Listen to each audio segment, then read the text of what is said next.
Ang demand para sa tumutubo ang kawayan, maging instrument, kutsara o kahit toilet paper bamboo, ang mga produkto ay sumisibol sa grocery.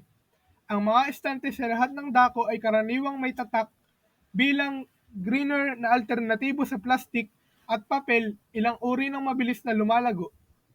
Ang halaman ay maaaring sibol ng higit sa isang paa bawat araw, ngunit ang aming mga produkto ng kawayan ay talagang mabuti para sa planeta. At kung paano gawin, nakasalansan sila sa papel at plastik. Kompetisyon sa paglipas ng mga siglo ng mga tao, gumamit ng kawayan para sa paggawa ng bahay, papel at kahit lutuin sa pagkain. Ngayon ay madalas pa rin itong ginagamit bilang scaffolding sa mga lugar tulad ng Hong Kong. Ginagamit ito upang gumawa ng mga disposable na bagay tulad ng mga tasa at toilet paper ay mas bago sa concept ng rice bamboo. Sa kagubatan ng China, ang pinakamataas sa mundo, ang supplier ay mahigit sa triple ang laki. Mula noon, 1950 at ang US at India ay dalawa sa mga tuktok na bumibili ng kawayan. Yumabong sa isla ng Taiwan din sa kagubatan na ganito. Isa ito sa tanging kontak sa pagkain. Ligtas na aprobadong mga plantasyon ng kawayan sa Taiwan na kung saan Taiwanese na kumpanya ay tinatawag na lastik. Itong kawayan pagkatapos ng paglalagari bawat stock harb. Hinihiwa ng mga mag-aani ang maliliit na sanga at dahon. Ang mga tangkay na iyon ay magiging mamaya pagsusuot ng pagkain tulad ng straw at mga lunchbox na dating pinagtatrabahuan ng founder, isang importer ng mga nakabalot na pagkain. Dinagdagan niya ang plastik ng mundo. Sa problema sa production site, ang team. Bukas ang mga hiwa. Bandel karamihan ng mga manggagawa dito ay bahagi ng ibang operasyon na gumagawa ng kawayan skewers para sa pagkain. Plastic partner sa kanila upang gamitin. Ilan sa kanilang mga natirang scrap sa loob ng taon ay pinuputol ng manggagawa ang mga stock sa mga segment. Tinatanggal ang mga matigas na joint na ito na tinatawag na mga node na dinadaanan ng mas maliliit na tipak. Ang device na ito na humahati sa kanila at pinagbubukod-bukod ang mga ito ayon sa laki ng mga sabon ng kupunan. Mga bandel na mga segment na ito sa tubig para sa mag-asawa. Oras na pinapakain ng isang manggagawa ang pinalambot na piraso sa isang makina na pinuputol ang tuhog. Hugis, ginagamit ng plastik ang mga natitirang hibla na ito. Tinawag na offcuts, ang ilan sa mga ito ay magsisilbing panggatong para sa susunod na hakbang. Sila ay na-load sa balde na may mga peles na ginawa din ng bamboo. All of it pinapaandar ang isang makina na tinutuyo ang mga talinghaga at giling. Sila sa susunod ang mga bamboo powder ay hinaluan ng iba pang sangkap. Plastic wouldn't show us that part, but kasama sa recipe ang gawgaw at mineral. Mayroon din isang bagay ang tinatawag ng mga tagapagtatag, ang bioadhesive. Ito ay technically a biodegradable plastic at ito ay ginawa mula sa mga halaman sa halip na fossil fuel. Ay nakatutulong ito upang hawakan ang mga hibla ng kawayan at ginagawa ang mga ito ay moldable tulad ng plastic. Ang plastik na mga kalakal ay mahigit kumulang 30 iba't ibang mga formula na maaaring magkaroon ng halos anumang hugis. Kabilang ang mga straw na maaaring gawin ng makina na ito. 300 sa kanila sa isang minuto. Gumagawa din ang kumpanya ng mga lunchbox. Sheet ng timpla ay warm up pagkatapos sinisipsip ito ng vacuum pressure. Hugis sa ibang pasilidad, machine press, elastics formula sa mga kutsarang tinidor at iba pa. Hulayan ang mga huling produkto na nakabalot at handa nang ipadala. Sa ngayon, binabalot ng kupunan ang dayami, mga bundle sa plastik, ngunit gumagana ang mga ito sa isang alternatibo. Sa huli, lahat ng aming packaging ang mga magiging material na ito, ngunit kami ay hindi pa nakakapag-mass produce. isang bag pa kasama ng mga customer ng plastic, mga coffee shop, packaging companies at mga gumagawa ng dayami, ang ilan ay bumibili ng mga natapos na produkto. Ang iba ay bumibili ng pinaghalong kawayan at ginagawa, ang mga kalakal mismo, ang ideya ay iyon.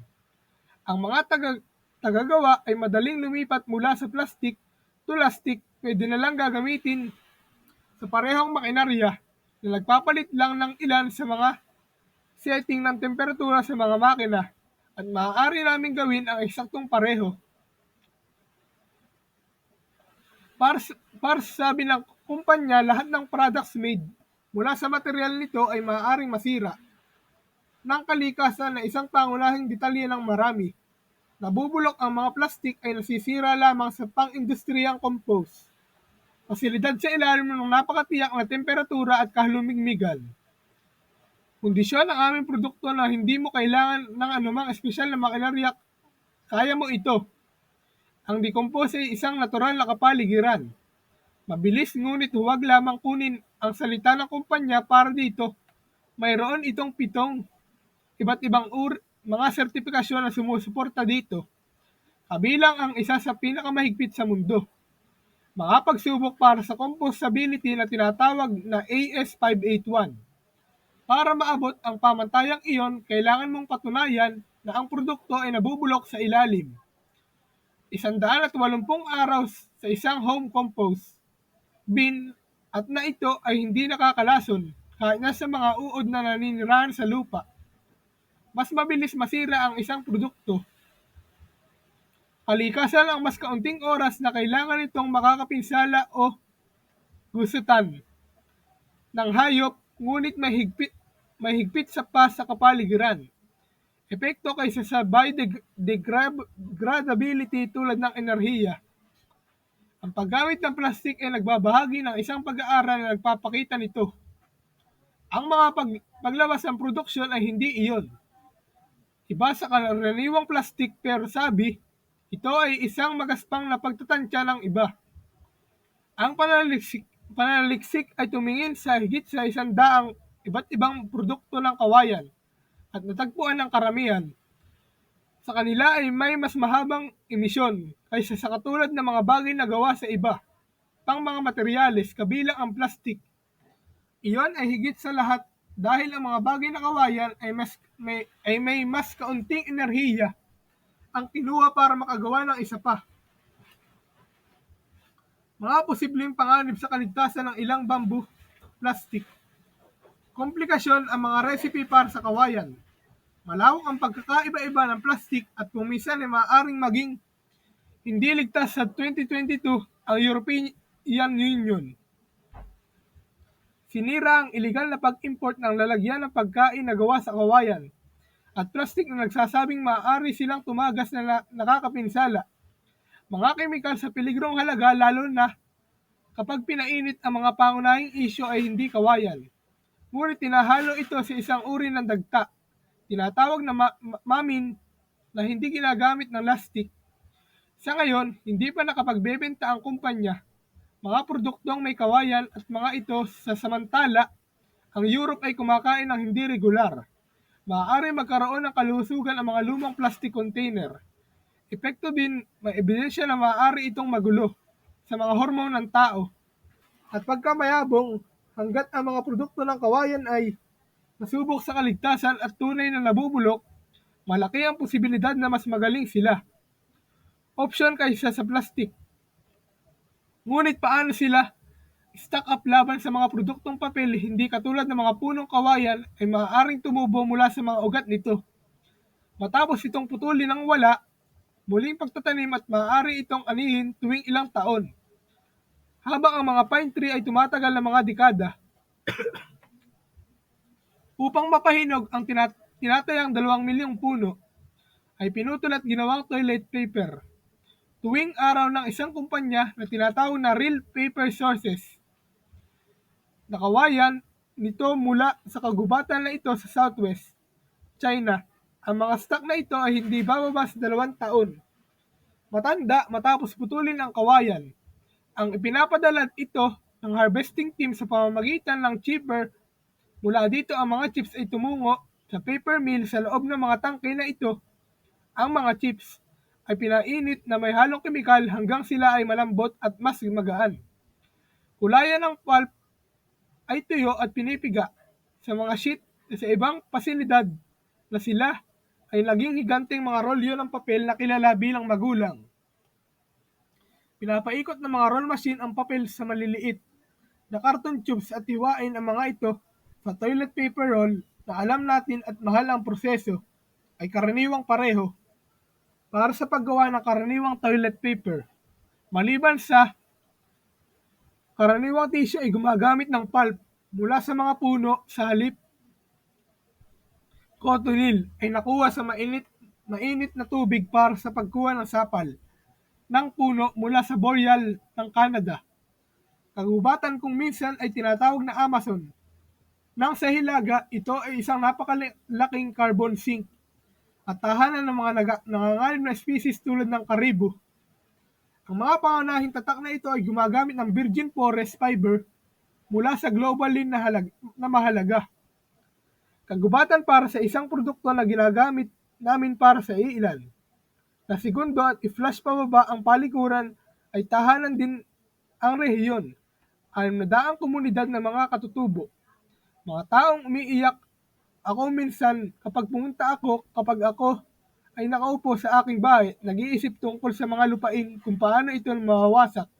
At lahat ng kagubatan ay karaniwang mga kumpanya ng papel na makinarya. Wala silang sariling lupang kagubatan. Kunin ang kanilang mga kahoy mula sa labas ng mga supplier. Ngunit ang toilet paper ay nakakatulong sa dry forest loss. Hindi alintana kung sino ang pumutol ng mga puno. Kaya lata ang kawayan. Tumulong na rin isang ulat na nagsasabing ang pinakamahusay ang opsyon para sa toilet tissue ay hindi kawayan. Ito ay recycled na papel at hindi ibig sabihin na ginagamit ang toilet paper. Ito ay isang toilet paper na ginawa gamit ang papel na itinatapon mo. Ang iyong recycling bin at iyon ay paparating na mula sa isang gusali ng opisina. Mayroong itong 1/3 ng carbon footprint pero kawayan ang susunod. Pinakamahusay na pagpipilian ito ay mas mahusay kaysa sa paggamit ng mga puno. Ngunit hindi kasing ganda ng 100% ng mga recycled stuff na dahil sa bamboo. Ang kagubatan ay isa pa ring mahalagang bahagi ng lokal ecosystem kung mamimili ka ng kawayan. Tissue maaari kang maganap para sa isang selyo mula sa Forest Stewardship Council. Nakakatulong sila upang matiyak na ang ilang mga natutugunan ng mga pamantayan pagpapanatili bilang laban sa iba pang mga sistema ng sertifikasyon ay hindi halos kasing higpit. Ngunit narito ang mga bagay na mayroong higit sa